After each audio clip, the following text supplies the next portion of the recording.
Parfois dans l'écosystème, il y a des choses qui nous arrivent, on se dit mais est-ce qu'on est assez prudent?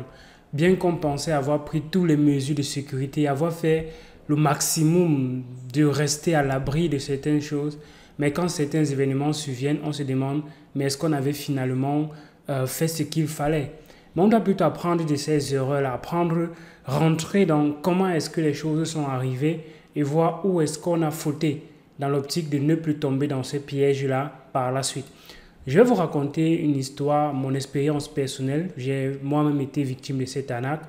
Et vous pouvez bien vous demander, mais si Elvis se fait arnaquer, combien de fois non? Oui, ça peut vous arriver à vous. Ce n'est pas parce qu'on est assez avancé à un certain niveau qu'on peut dire non, cette personne n'est plus arnaquable. Non, il y a des petits détails qui font parfois la différence. Regardez très bien soyez très attentifs par rapport à ce que je vais partager dans cette vidéo. Parce que ces éléments, ces petits éléments qu'on néglige parfois, vont nous coûter de l'argent, et beaucoup d'argent même parfois. Et j'ai eu la chance que j'ai évité de faire la pire des erreurs qu'on aurait pu faire. Donc, avançons. Donc, Tezos, c'est un projet que je suis. J'ai déjà parlé de Tezos sur la chaîne à plusieurs reprises. Et quand on suit un projet, on essaye de rester connecté avec les informations pour recevoir les informations de ce projet, de cette crypto-monnaie. Donc, j'ai souscrit, je me suis abonné à la newsletter du projet Tezos. Donc, de temps en temps, je reçois les mises à jour, je reçois qu'est-ce qui est en train d'arriver, qu'est-ce qui a été fait. Donc, je reçois les informations régulièrement par rapport au projet Tezos. Et l'autre jour, j'ouvre mon mail, j'ouvre ma boîte mail et je tombe sur ce mail-ci. Je tombe sur ce mail, je vois ça vient, je lis là Tezos, ça vient ici en bas, je vois les signatures, c'est la fondation Tezos et tout. Tezos Foundation qui est en train de faire effectivement ce mail. Quand je lis le mail, on parle d'un nouveau concept de rebaking. Le rebaking, vous savez, sur la blockchain de Tezos, on parle des bakers. Les bakers, c'est comme les validateurs. Et ces validateurs, c'est eux qui vont valider les transactions qui vont être ajoutées sur la blockchain. Donc, ces bakers-là, ils ont parfois entre 4 et 5% annuellement. Donc, à la différence, ils doivent avoir un nœud de validation avec une machine, avec une certaine capacité pour pouvoir valider les transactions parce qu'il y a un programme qu'ils vont installer à l'intérieur. Donc, ce n'est pas parfois accessible à tout le monde vu les caractéristiques de la machine et vu que ça demande quand même un certain minimum d'investissement pour avoir une machine qui peut justement exécuter ces transactions-là. Donc, ils vont mettre, ce mail dit qu'on va mettre en place un nouveau concept, le rebaking. Le rebaking va avoir une possibilité jusqu'à 15%, entre 15 et 18% annuel. Et on sera autour de 25% annuel. 25% annuel. On va voir cela par la suite. Donc, avec ce concept, il s'agira de prendre 3000 personnes, 3000 adresses, les premières adresses qui auront souscrit, et on va faire en sorte que leur portefeuille devienne un peu comme des bakers. Donc, on va plutôt faire la validation des transactions en se basant uniquement sur votre portefeuille. J'ai trouvé le concept intéressant. J'ai dit, waouh, Tezos est en train d'innover. Ils sont en train de permettre à un petit nombre de personnes, à des personnes qui ont des petits moyens, d'avoir simplement d'avoir une certaine quantité de Tezos et être validateur sans avoir installé les grosses machines qui fait en sorte que plusieurs personnes ne peuvent pas valider. Et du coup, comme plusieurs personnes ne peuvent pas valider, ça va donc un peu centraliser la blockchain parce que ce n'est pas accessible à tout le monde. Donc avec ce nouveau concept-ci, où le portefeuille sert de validateur, ça pourrait être intéressant. Je clique donc sur le lien directement. Je clique sur le lien. Je vais revenir sur ce mail par la suite pour vous expliquer les éléments qui ont manqué et qui auraient dû être, normalement ce mail aurait dû être tagué spam. Mais bon, on va revenir là-dessus par la suite. Donc, quand je clique sur le fichier, le lien, je tombe sur cet article qui détaille un peu plus ce que c'est que le rebaking. Et quand je regarde le site, ça m'a l'air très bien du site de la fondation Tezos. Je regarde là, tout est clair. Je vais même ici, dans certains liens, je vois, oui, c'est le lien, c'est presque similaire avec ce que j'ai l'habitude de voir. Donc, je me dis, ok, c'est quelque chose qui est intéressant. Et du coup, moi qui ai mes Tezos dans mon portefeuille, je dis, ok, comment ça se passe? Je veux bien profiter, être parmi les 3000 personnes qui vont pouvoir peut-être tester ces fonctionnalités parce que c'est comme ça que ça se passe. On met une fonctionnalité, on va ouvrir un certain nombre de personnes. Souvenez-vous très bien de ce qu'on a fait sur la blockchain de Ethereum. Il y avait une quantité d'Ethereum qu'on devait bloquer pour pouvoir passer dans la Bitcoin Chain pour pouvoir arriver sur la blockchain de base. Donc, ce n'était pas réservé à tout le monde. Au début, c'était 32 Ethereum. Mais certaines personnes ont mis le fait de cumuler, donc de se mettre ensemble par la suite. Donc, les personnes qui avaient 32 Ethereum se sont ruées au départ pour aller bénéficier de ces taux d'intérêt-là. Donc, quand j'ai vu ça, j'ai dit, waouh, c'est quand même pas mal, c'est intéressant. Ça fait environ quelque chose de 40% annuel, APY. Et comme ce sera la validation aléatoire, j'ai dit, ok, je m'y lance. En voyant le compteur aussi là, quelque part, j'ai dit, bon, c'est intéressant. Je clique sur le lien pour pouvoir participer.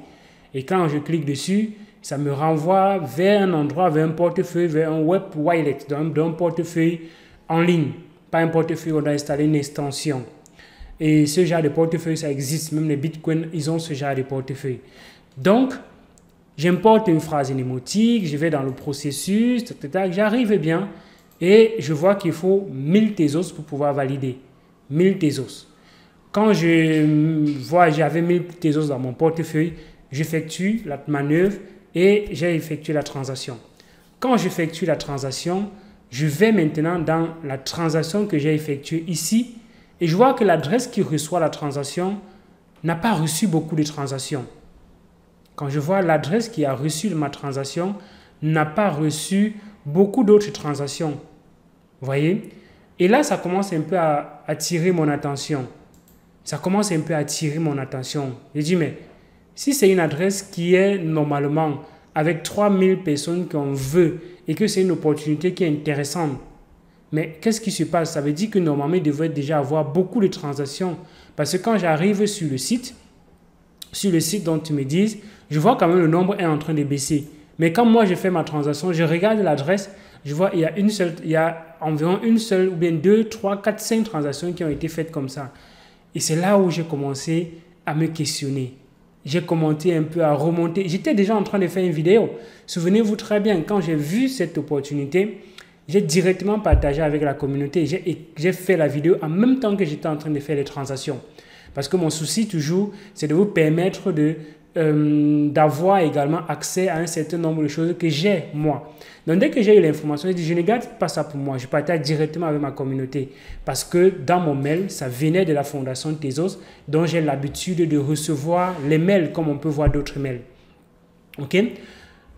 Donc quand je mets la vidéo en ligne, quelques instants après avoir vérifié les transactions, je reviens maintenant sur les éléments de base pour regarder exactement si c'était fiable. Parce que ça m'a déjà permis de douter. Et comme ça m'a permis de douter avec le nombre de transactions qui étaient faites sur l'adresse, je reviens maintenant regarder les détails. Mais avant, je n'avais pas prêté attention à ces détails. Je vais sur le mail que j'ai reçu. Premier élément, le mail ne vient pas de la fondation Tezos.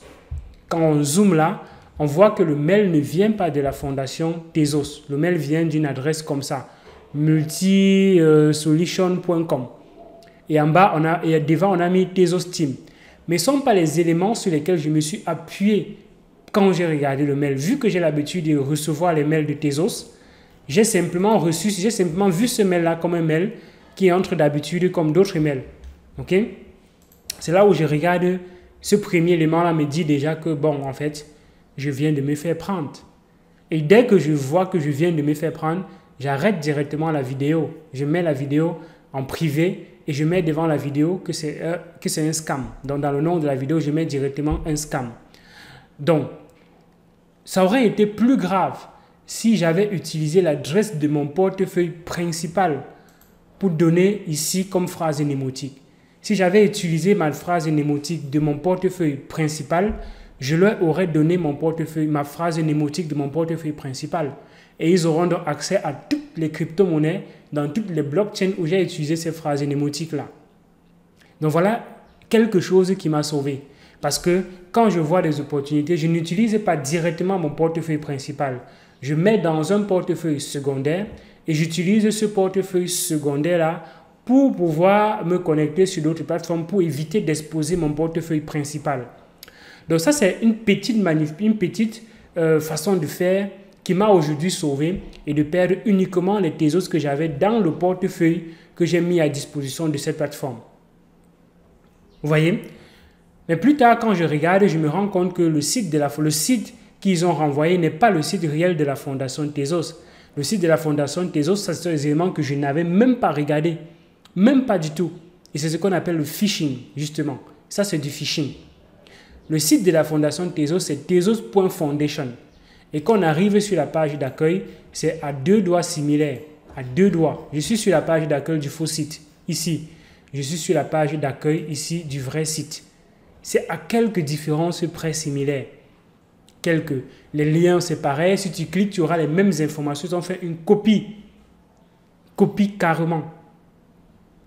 Et avec quelques détails qui vont échapper.